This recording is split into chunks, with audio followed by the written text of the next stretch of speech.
Hello, everyone. It's been a 007 back for another 10-minute movie review that is most likely going to overrun today because we are talking about Ridley Scott's new film, Napoleon, all about the French military general and self appointed emperor in the late 18th and early 19th centuries. A man who single handedly brought most of Europe to war against him and was finally defeated at the Battle of Waterloo in 1815, a war so iconic and so important in European history that, nerd that I am in history, obsessive that I am, I actually set up a Twitter account called at Relive Waterloo, which still exists. And if you want to see how that battle came together and then died a death over the course of the year, you can still find it on Twitter. So I'm only saying that just to show that I am a little bit of a history obsessive and have read many, many books about Napoleon. I'm going to review this film in two ways. First of all, how it stands on its own merits. If you don't know the history, or to quote Ridley Scott, you've gotten a life and don't care about the history, does it just stand up on its own terms? And then, secondly, how you would approach it if you do care about the history. So, the first thing to say about Napoleon is that it's directed by a man who understands sweeping historical epics. Ridley Scott directed Gladiator, which I continue to believe is just incredibly good fun. He understands how to construct a film, how to pace a film, how to recreate iconic moments in history, and maybe it's an advantage that he doesn't get too captivated by recreating line by line history so that he can give us real emotional and military drama.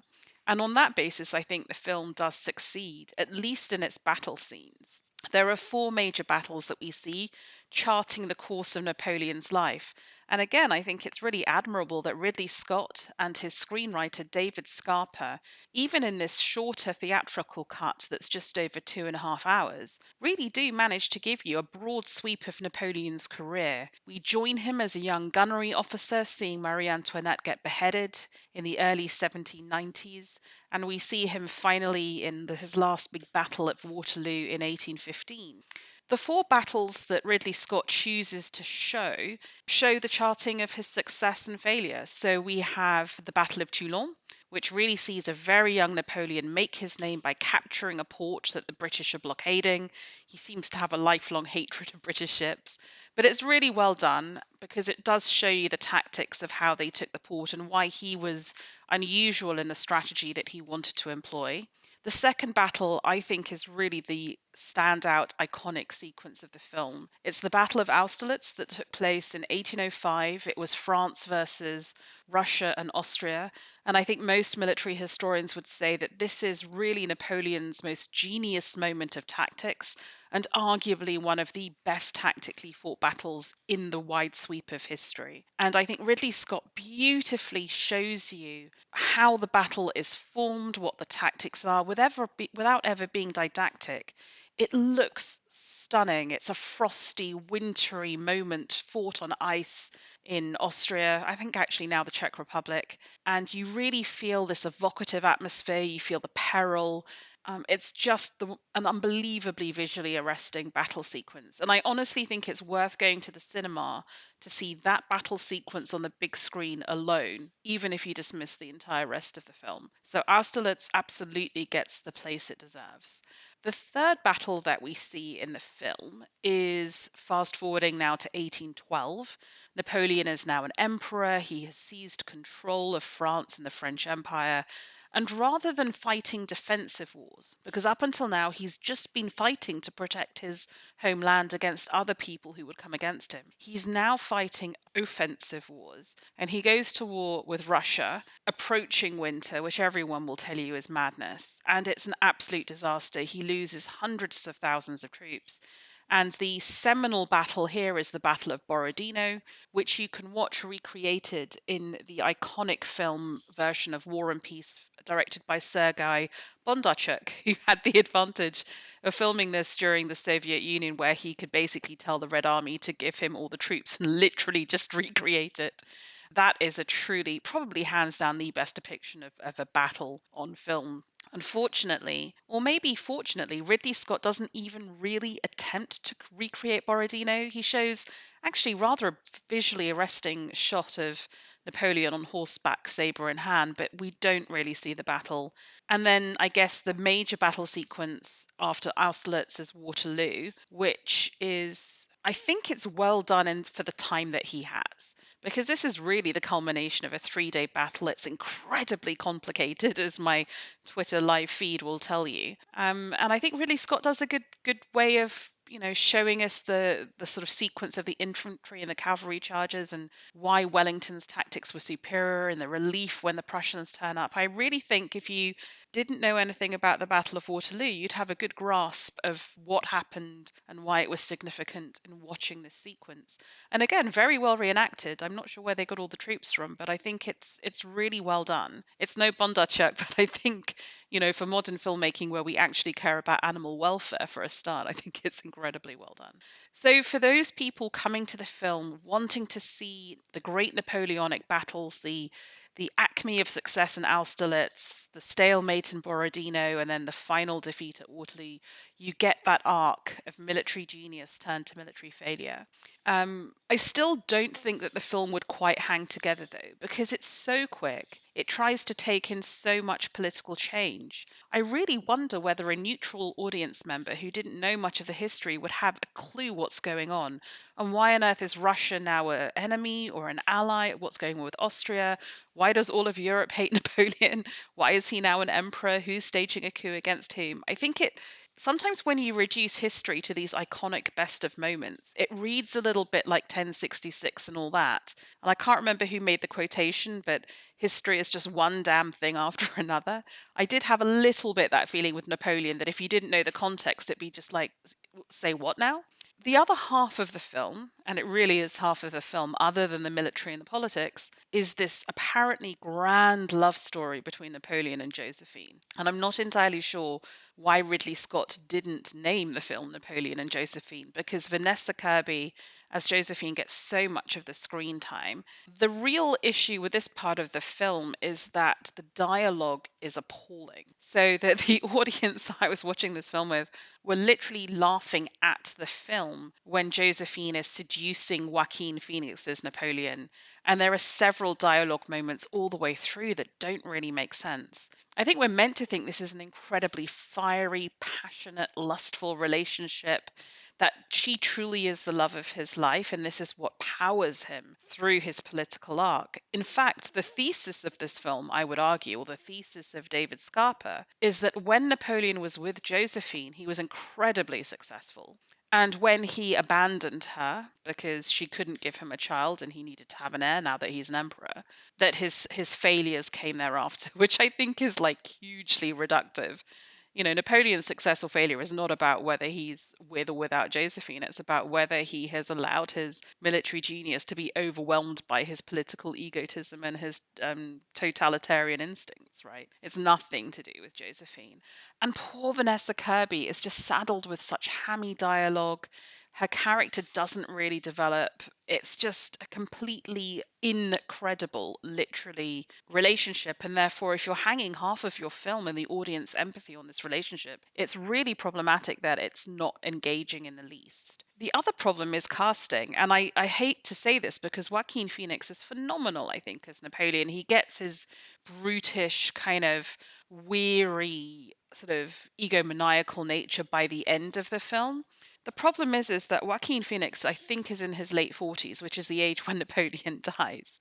And there is no attempt to de-age him or to use another actor for his younger years. So he looks similarly weary and cynical and aged in the scenes when he's meant to be charismatic, young, in his early 20s. And it's really hard to understand why all these politicians would fall sway to him, because you never see that charisma, you never see that energy, you never see him as this young, dashing, romantic with a capital R hero. So that I think is problematic. It's similarly an issue with Vanessa Kirby playing Josephine because she looks and is, in fact, substantially younger than Joaquin Phoenix in real life. And they don't age her up at all. So the real Josephine was older than Napoleon by, I think, 3 or 4 years, when they met, she had already been married before to an aristocrat who was executed in the revolution and had two children. And they were together for 15 years. But obviously, by the end of that relationship, she was finding it hard to conceive because she was basically an older woman. So it gets harder. But there's no sense of that in the film. So there's all these like kind of discussions, a bit like Sofia Coppola's Marie Antoinette, about, whose fault is it that there's no child occurring. And you think that if they had cast an actress who looked older than Napoleon at the time, that would have made a lot more sense. So I just really feel for Vanessa Kirby in this role. I think it's a thankless role, and it just doesn't make sense as it hangs on the screen. So there you have it. If you don't care much about history and you just watch it on its own terms, I think it is a slightly odd film. I would say it zips by. The 2.5 hours went very quickly. And although there are these slightly, at best, unengaging and at worst, laughable love scenes, it doesn't matter because there are these four battles that intersperse them. And I do think that Ridley Scott films them in a really wonderful way, and they will carry you through this film. So I will pause there. And now let's look at it as a film that is meant to be telling us about one of the most iconic and important characters in history. As I said, the biggest problem with this film is the choice to cast Napoleon so old. So you never understand his dynamism and his charisma, and why would Tchaikovsky be so inspired to write music about him, and Beethoven? I mean, this was an epic, inspiring, at the time when he was young, seen as a progressive, liberal, democratic force for good. I mean, all the humanists, all the quote unquote right thinking people of Europe were inspired by this guy. And the tragedy of Napoleon is that he reaches sort of his acme of success and then falls into corruption and egomania and dictatorial colonization and excess, and ends up in failure as this old failed man who is despised in Europe and is seen as, a Caesar in all the worst ways that is depicted. And the problem is that in this film, we don't see that arc. We don't see the aging up and then the aging down.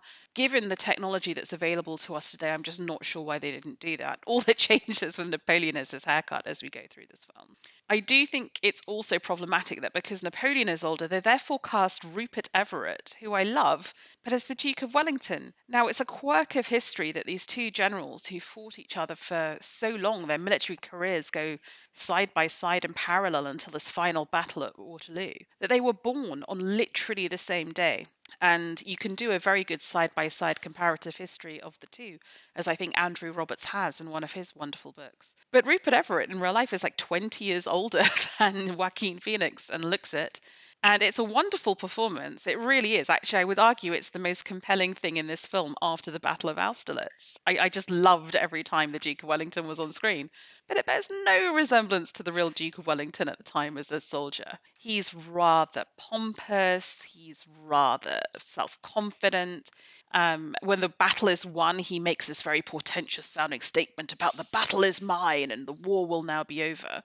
And the real Duke of Wellington, when the battle was over, fell into tears. He was very moved by all the people who had been killed. And he said, he makes a very famous statement when he writes his dispatches that the worst thing after a battle won is a battle lost is a battle won, because you have to confront all the people who had been killed. And that, of course, is what marks him out as a great general, because he did care about the people who were killed.